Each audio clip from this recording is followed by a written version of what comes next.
everybody. Thank you for stopping by. My name is In Jin Moons and welcome to iHome Church. For those of you joining us for the first time, don't forget to sign up to our email list. Today, I would like to talk about living a life of a prayer, or in other words, living a mindful life.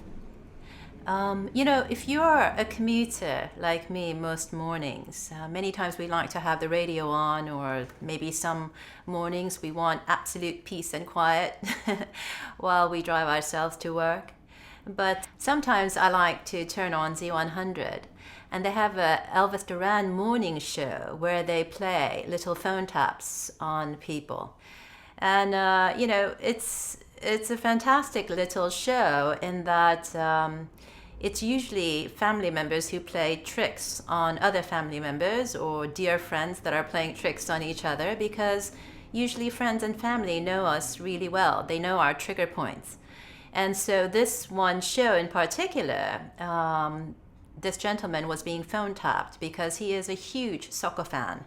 And with the World Cup just around the corner, he was desperate to get his cable put in his house before the games began. And so the phone tap was all about the cable company basically saying, well, we can't put in the cable for you until after the next weekend. And you saw how this man just got worked up and literally turned into a volcano over the phone. And you realize that when these people's trigger points are pushed, and they react in such an extreme, volcanic fashion, it's really a fantastic study in the area of human behavior. And so that led me to think about sharing this incredibly interesting story that my family shared with me many, many times as I was growing up. I'm sure some of you are well aware of the story. This fable is called The Dog and His Reflection. And basically it's a story about a dog that has this meat given to him, thrown to him by a butcher. And he decides to find a really nice place to eat. So he's carrying this piece of steak in his mouth. And he comes across this narrow bridge that he needs to cross in order to get to where he wants to go. And so he's, walking along and over the narrow bridge, and he has to be careful. But then he looks down and sees what seems to be another dog down below, holding a steak in their mouth that seemed a whole lot bigger. And of course, the dog doesn't realize that what he is seeing is his own reflection reflected in the water. And because the water is constantly moving, the images can kind of stretch a bit. So it's the dog's own reflection, but the dog looking upon his own reflection thinks that the other dog has got himself a much bigger piece of meat that he wants. And so even though he's supposed to, take his steak, cross the bridge, and go to someplace nice, maybe under a nice willow tree, get some shade where he can enjoy his steak, he decides that he wants the other dog's piece of meat. So then he starts barking and basically wants to jump towards the reflection and steal the biggest steak out of this dog's mouth. So the dog literally jumps off of this narrow bridge into the water.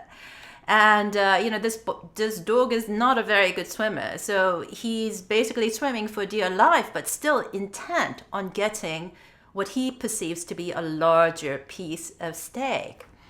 And after some struggling in the water, realizes that there is no dog, there is no steak, and barely makes it out of the water.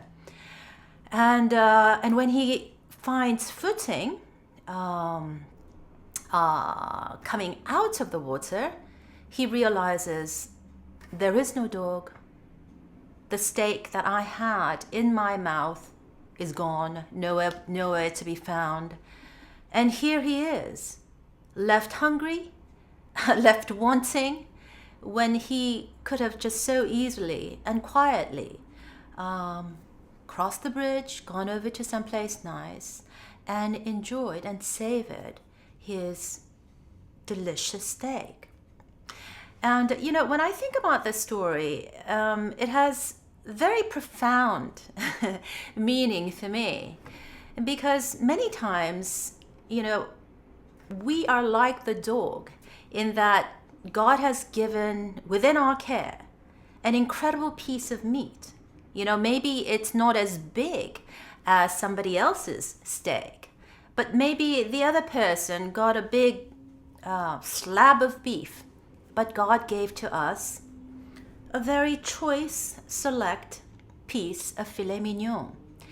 And many times not realizing the quality of the beef or the steak that our Heavenly Parent placed in our care, we're always barking to the world and to ourselves, wanting something more, something larger, something grander, more quantity, not realizing that the quality is in the beef that we have already in our care.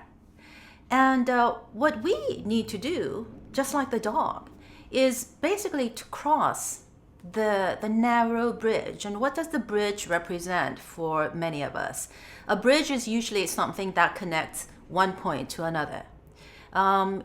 Taken metaphorically, it can represent our journey through life from our humble beginnings to the destiny that we would like to accomplish as fulfilled, excellent internal and external beings that we were born to be.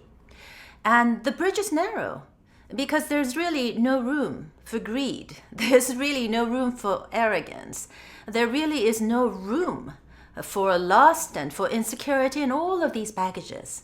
This is a narrow bridge in that, just like the journey of life that we need to kind of walk through in relation with our God up in spirit world, the most important thing is living a life of true love. How do we live a life of true love? So this bridge is made to live a life of true love. We need to cross it, practicing how to become better at true love in our lives. But the dog, not realizing this, stops in the middle of his journey, not realizing the quality of the filet mignon that he has in his mouth already, and looks upon what he perceives as the other dog having a larger piece of meat, wanting more and more and more, wanting quantity, not quality, and stops and actually starts barking, actually starts yelling out things because he is not satisfied with what he has. And in the process, loses this extremely choice, select piece of filet mignon that God placed in the dog's care. And likewise, I'm sure many of us can kind of relate to the story in that many times we didn't want quality. Many times we wanted quantity. We wanted more. We want a bigger house. We want more money. We want a yacht. We want on and on and on. A lot of the materialistic things, not realizing that God gave us an incredible quality when He created us in His and her like image. And we have incredible gifts and talents that God placed in our care. And the only thing that we need to do is be responsible and savor it. Actually savor and take delight in it. And what else do? We need to digest this delicious piece of filet mignon. Make it a part of our lives. Make it a part of us. Make it flesh. And in so doing, give us the strength to do more incredible things. But many times, like the dog, we don't realize what God gave to us. And I think for most of the unificationists, many times we live a life living for the sake of others. We've sacrificed our education, our careers. We've sacrificed everything in our lives. And sometimes it's easy to fall into this habit of becoming negative, of becoming bitter, and of looking at other people who seem to have a bit bigger piece of steak and start barking at them, wanting to tear them down, wanting to take what this other dog has in front of them, not realizing, hey, we unificationists got the most incredible gift. We got an understanding that God is our heavenly parent, that our true parents are here to bestow upon us the gift of the blessing, which is holy matrimony. And through that, we can create ideal families. Ideal meaning we have a chance to deal with and rub up with different members of our family so that we can become men and women of wisdom, men and women of incredible capability or capacity to love. And so when I think about what the dog could have done, we can ask the same question to ourselves in our life of faith. Well, instead of the dog doing what he did and losing this incredible filet mignon that he had in his mouth, what could he have done otherwise? Well, he could have chosen to live a life of a prayer, living prayer. He could have chosen to be a mindful dog, in that he is mindful of his thoughts, because thoughts leads to words, and words leads to actions, actions leads to habits, habits lead to character, and the kind of a character you have ultimately determines your destiny. If we were mindful, or if the dog was mindful, his thought could have been, now the other dog has a larger piece of meat. I wish him well. He deserves it. And then his words could have been, oh, God bless you. Please have a fantastic meal. His actions could have been, have a great day, and kept on moving on this narrow bridge that he is to cross in order to find a nice place where he can have his delicious filet mignon. And he could have worked on just practicing how to be a grateful dog. Grateful for having this extremely delicious filet mignon. And that would have become his habit. That would have determined the dog's character. And ultimately, because he is a dog of character, or a person of character, he would have been the kind of a person or the character that attracts heavenly fortune. And the dog can have and accomplish the dream of becoming whatever he wants. In essence, fulfill his destiny. So when you are mindful, your mind is full of the thoughts of living for the sake of others, practicing true love. And, there's an incredibly wonderful Bible verse in Romans chapter 14:19. It says, make every effort to do what leads to peace and mutual edification. It says make every effort, not some, a little, or a little, every effort, meaning every time we react or we relate to different people, be mindful of our thoughts, our words, our actions, our habits, our characters, our destiny. Be mindful that we are our own agent of change, that we determine our own future. We determine our own destiny. And it says we must do whatever leads, make every effort to do whatever leads to peace. Think about how we can create a world of peace, starting with our own thoughts, starting with our own words, our own actions, our own habits, our own characters, to determine the kind of destiny that we would like to accomplish. So starting with ourselves, being mindful, we need to work towards mutual edification. And what does edification mean? What does it mean to edify? It means to uplift the influence on the mind. So do things that are positive, that are supportive, that are inspiring. And this is what we mean at our home church when we say that we need to be inspired individuals. Because, when the Bible tells us to fulfill the 3 blessings, well, be fruitful means you have to be a perfect individual, meaning you have to have practiced mind over body, and by doing so, Just like in the movie Karate Kid, wax on, wax off, this daily practicing that seems so mundane. But it's this daily practicing that allows this Karate Kid to become a fantastic karate chop expert, and win the competition and win the girl and take ownership of his own destiny and be the kind of a person that he wants to be. So this is God's gift to us, basically saying, learn how to be a person that is mindful of your thoughts, of your words, of your actions, of your habits, of your character. Then you will become men and women of destiny.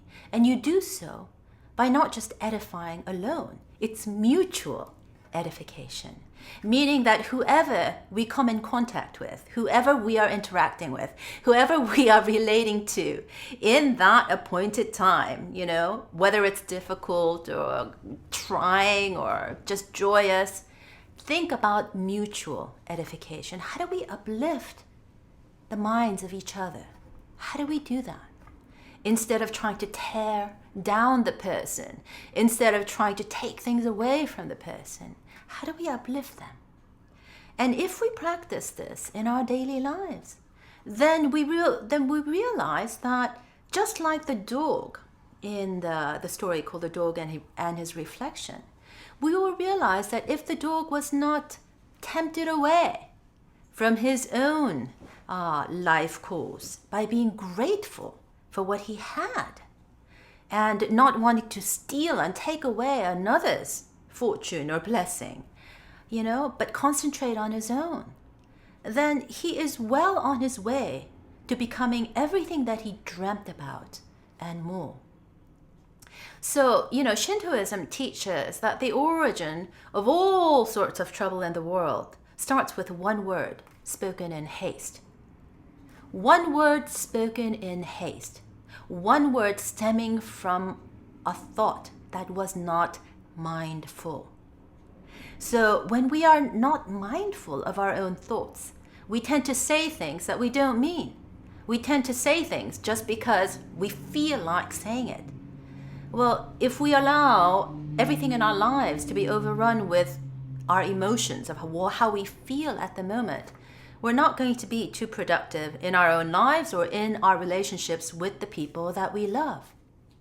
But if we can take ownership of our life by starting with our thoughts, being mindful, really realizing that our life is a chance to live a life of a living prayer, in that everybody that we relate to is a member of God's family. And so we need to think as if God is not some dude way up in heaven who is basically sitting way up on a throne like a clockmaker. But God is our parent. We are relating to God. We're interacting with God on a daily basis. And everybody else in the world, we need to kind of try practicing the thought that they belong to one family. There are brothers and sisters. There are aunts and uncles. There are nieces and nephews. And practice this thing called true love in all our relationships. So the word God is kind of interesting to me.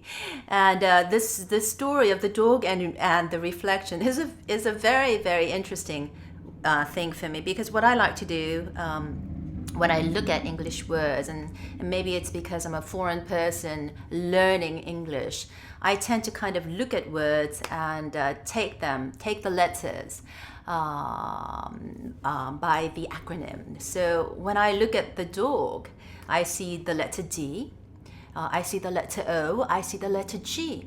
And when I think about the story, The Dog and His Reflection, it's really a story about how the dog, the letter D, destroys his own life destiny by not being grateful for the meat that he has.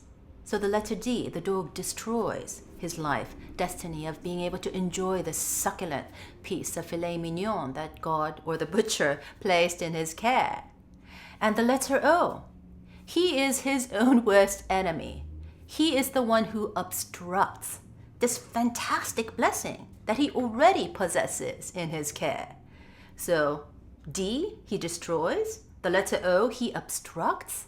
And the letter G, when you destroy your own fortune, when you obstruct the very blessing that God has placed in your care by seeking other greener pastures or not being satisfied with what we have already, then we run the risk of actually losing everything that we have. So at the end, the dog finds himself with the letter G. Gone! All the good stuff is gone. The steak is gone. My ability to satisfy my hunger and savor on this little bites of morsels of filet mignon is gone. And I'm left with nothing but hunger. But if you take the word dog in reverse, you get God. So if we live our life of a living prayer, and we live our life being like God, well, the letter G can stand for, instead of things destroying, what it does is it grows because we are grateful. All our heaven fortune grows because we are grateful for what we receive. And the letter O, instead of representing obstruct, represents one. Being one with the blessing that has been placed in our care. And thereby we are communing with the universal prime force. We are practicing true love in our daily lives. And we become the magnet of attracting incredible fortune that will propel us and empower us to accomplish our life destiny. And in so doing, we come to the letter D. And we realize that everything that we dreamt about, all our dreams, or other words, our destinies that God intends for you and me, will be accomplished. So this is a fantastic tale to remind us not to be like dog, like the dog in the story, the dog and his reflection, but to be like God in living a life with God, living a life of a living prayer. Let everything that we are about be a prayer in praise of God, in embrace and in loving attitude towards each other, and being mindful, uplifting the influences on the minds of the people that we meet. Then in so doing, we will realize that our thoughts, our great thoughts, have turned into great words. Our mindful thoughts have turned into mindful words. Our mindful words and great words have turned into mindful and great actions. And our actions have turned into mindful and great habits. And our habits have turned into mindful and great character. And by becoming great men and women of character, we realize that the ability to reach our destiny as that incredible, inspired individual is right within our hands. So please take time on this day to be mindful, to live a life of prayer. And while you cross this narrow bridge, don't carry baggages of greed, of arrogance and insecurity and, a whole lot of disgruntled words. Leave them aside and decide to live a life of true love. And you will see wonderful things fall into place. And before you know it, you will become that person that you have always dreamt about. You will be the kind of a person that will change the world, starting with ourselves. So God bless you and take care and have a great week.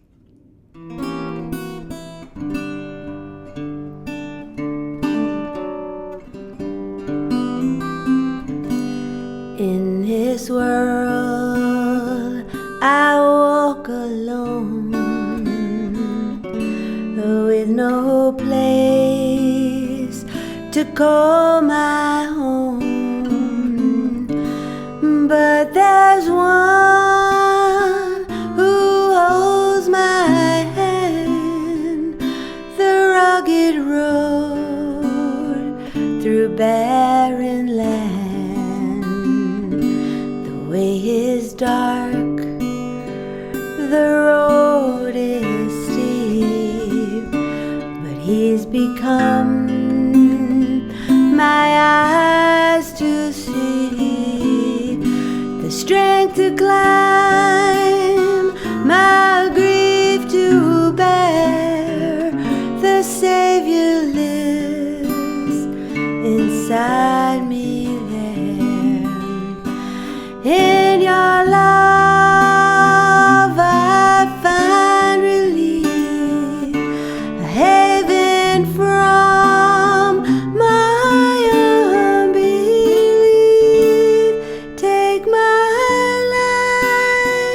another voice inside my mind.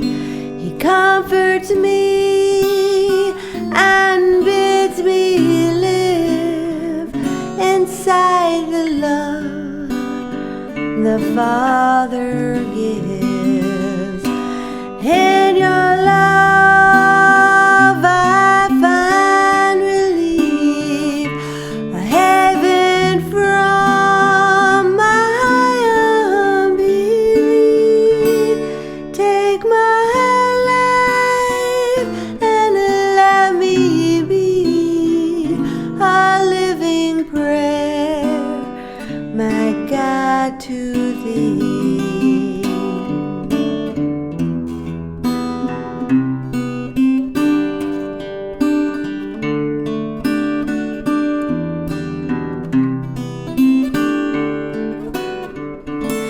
Take my life and let me be a living prayer, my God, to Thee. Take my life and let me be a living prayer, my God, to Thee.